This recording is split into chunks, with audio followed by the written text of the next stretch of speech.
roll, please. Do you want to know why? We're about ready to say hello to the fourth quarter. How exciting is that? Oh my goodness, time flies when we're having fun. Am I right? Hello, if we haven't met before, my name is Michelle and welcome to my channel, or welcome back to my channel. So let's go ahead and talk about your quarterly plan and why it is so important to your online business. It's so important because one, it stops us so we can actually take a look back as well as a look forward on where we're going in our business and what we want to actually achieve. And it's not just for your business. You can set things up for your personal life as well, and I actually encourage you to do that. I have a great planner for this, so I'm going to go ahead and link that down below just in case you would like to have that as a resource. So let's go ahead and walk through the different points that we're going to cover today in a good quarterly planning session. Okay, so let's start out with the fact that you must make time for your planning. Now, for some, planning is not the best thing that they would like to do with their time. However, it is essential for your business that you take the time to plan out where you're going and what you actually want to accomplish so that you can actually measure that to see if you've achieved those different landmarks that you've set for yourself and you've set for your business. Because this doesn't always apply to your business. This applies to your personal life as well. I'm sure there's things that you're working towards personally that you want to achieve. Okay, so go ahead and block off some time on your calendar. For me, my CEO day is on Fridays. So if I'm going to do a quarterly plan, you can bet it's going to be the morning because that's when I'm most productive on a Friday, generally the last Friday of the quarter beforehand. So that will be this Friday. Yes, when this comes out, it'll be this Friday. I will be doing my quarterly planning. As I said, quarterly planning is fun. Looking at the growth of your business, this is fun. Looking at areas that you may need to improve on, may not quite be as fun, but if you're not paying attention to it, it's definitely going to get worse. So this is fun. This is fun. Just tell yourself, make it a affirmation. Quarterly planning is fun. So we want to make sure that we set the tone so that we know it is. So I want you to go ahead and grab your cup of coffee, a tea, water, whatever it is that you like to drink. Maybe a glass of wine. I don't know, not throwing in any stones here. If that's what would make you happy and help you to create a plan, go for it. I also encourage you to have a timer so that you can stop yourself if you're starting to go down any rabbit holes or getting too distracted. Because while I want you to have a plan, I also don't want you to spend too much time getting into the weeds with it. Look at this as being a high-level quarterly planning session so you know your big rocks that you're moving towards. So I do like to do my quarterly planning on a Friday, which just so happens means I have a lot of people coming in and out of my house. The kids have flexible schedules, so they're coming in and out. My husband works 4/10, so he generally has Fridays off. So that's when I need to really pay attention and make sure that I'm limiting my distractions. So maybe the puppies need to be not in the office so that they're not needing to go out the door every single time, because my office door is going to be closed to help me limit all that other noise that's taking place outside the house. I'm also going to have on my earbuds so that I can have music playing. It's usually like focus music that I have in there so that I know that I'm actually paying attention and doing what I need to work on. I also turn off my phone and make sure that I do not have any notifications going off. Again, I have my water here. I try and still stay with the 25 minutes on, 5 minutes off so that I'm not like completely just head down and focused. But I will admit that sometimes I skip a break here and there, but I will not skip two. So I might go for the 25 minutes at a time and then take a 5-minute break in between. But if you need to take more breaks, take more breaks. If you need to take less, I guess go ahead and take less, but I do like to get up and stretch. Helps. Now you have all your distractions gone away, and the only thing you have open are the things that you need for your fourth quarter planning. The best way to start your planning is to actually reflect on the previous quarter. What went well? What didn't go well? What are my areas of improvement? What type of feedback do you have? Do you have feedback from your customers?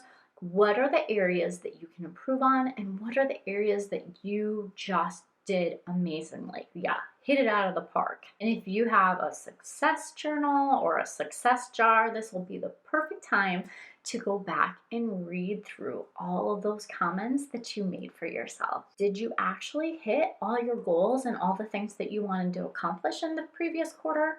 If not, why? Was there something that came up? Did you have to contend with an unexpected emergency, so it puts you back a little ways? Or maybe you actually did, like I said, you hit it out of the park, so you more than achieved that goal and actually got to start working on some of your other goals.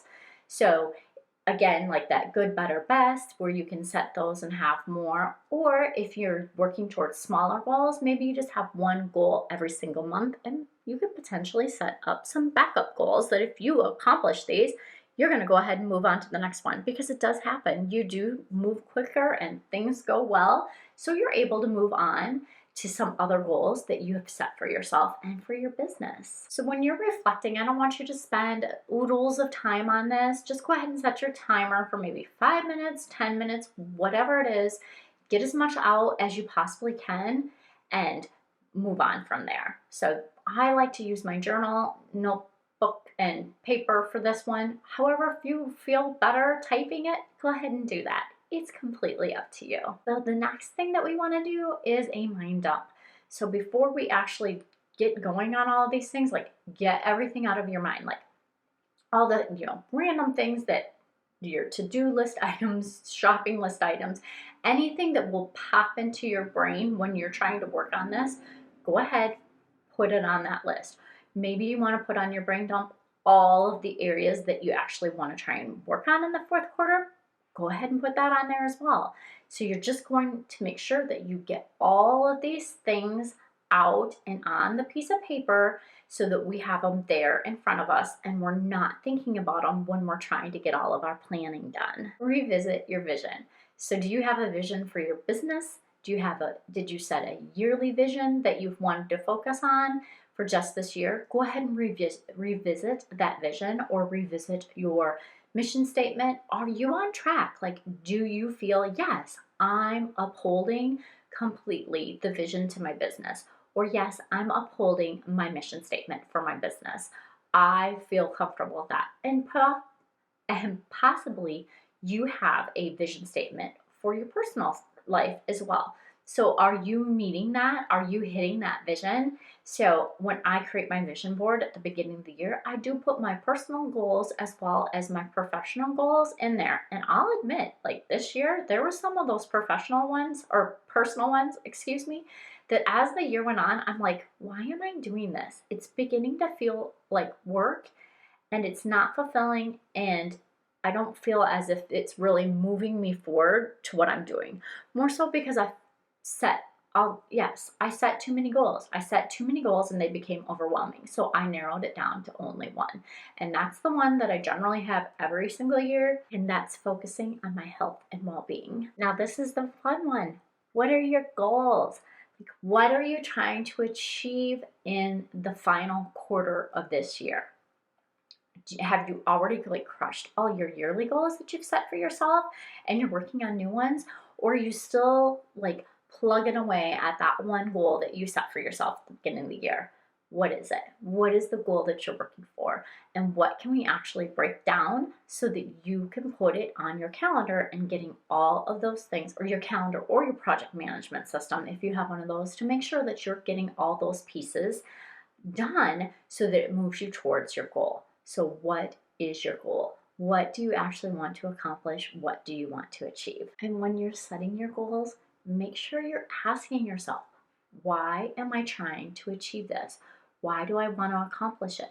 does this line up with my overall vision and the direction that I want to go? So again, set that timer so that you know that you're not taking up your whole entire time just doing the one thing. So this will give yourself a little bit longer than 10 minutes when you're trying to figure out what your goals are.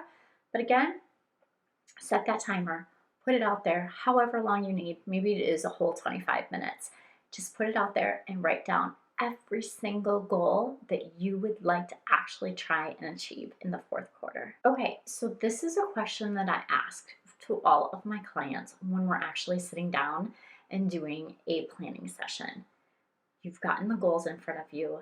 Maybe you've narrowed them down to 3, because I suggest 3 if they're small, 1 if it's a large goal or a launch, to just have one. And if you're looking at that goal in your heart of heart, can you say, I'm committed to this 100%. I'm going to hit that goal. I'm committed. I'm getting it. If you can't say that you're 100% committed and you want to go through everything to actually get to it, because there's going to be some bumps in the road, and you want to make sure that that goal is definitely something that you're committed to achieving. Now we're going to go ahead and map things out.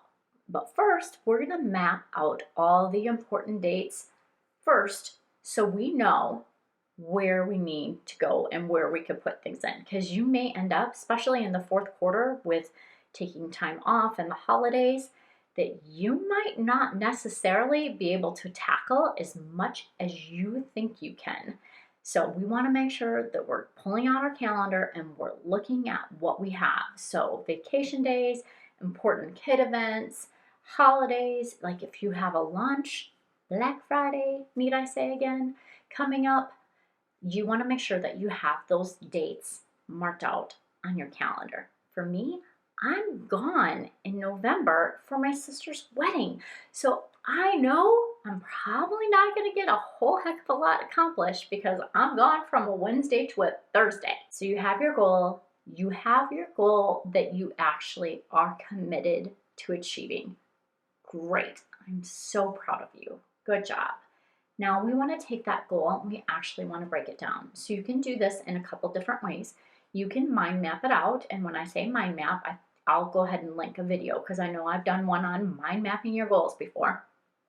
You write your actual goal in the middle of the piece of paper, and then off of that you have little lines or spokes, and that, so it's chunking it down. You have your big goal, and then this is the next, this is one thing that you need to do to accomplish it, and you put a line in a circle, and then off of that one thing you need to do to accomplish it, then you have all your other little spokes off of it. So like I said, I'll go ahead and put that mind mapping your goal video here as well so that you can see it. But that's one way to do it. You can work backwards, so you can start from the end of the goal and what was the next step, like all the steps that you needed to take in order to get there. So that's another way. Or you can work from right now to the goal. I'm not sure how it works best for you. You need to make that decision for yourself because we all think differently, and you need to make sure that you're doing it in the best way for you. We want to be able to check the pulse of our business. How healthy is your business? So if you're not one that looks at your numbers on a weekly or monthly basis, go ahead and look at them on the quarter. Like, where are you sitting? Do you have an area that you really probably should be focusing on because your numbers are a little bit down? Make that a focus then in the next quarter, so that you can work to improve those. So know where your actual numbers are in your business, like your financial numbers, your website numbers, your social media numbers, like all the different metrics that you have in your business. And I have a know your numbers spreadsheet, so I will also go ahead and link that down below so that you can go ahead and take advantage of it if you need that as well. Okay, so here's just a quick rundown for you of the things that we've talked about. You want to make sure that you look backwards to go forward. Are you still in alignment with your vision? Are you actually committed to the goal that you said you want to accomplish? Know what your important dates are and make sure that you have your out of office out for those dates that you will not be available. Remember, it's coming up, the fourth quarter, and we tend not to be in our offices as much. Create a plan so you can commit to your success. Figure out what your actual pulse is of your business and if it's actually healthy or not. Make sure you schedule time in your calendar. I hope that you found this beneficial. I do have another quarterly planning or quarterly review and planning video. I'll go ahead and link that as well below. Thank you so much for your time. I appreciate you, and I hope you have a wonderful day. How's that going? Not that I think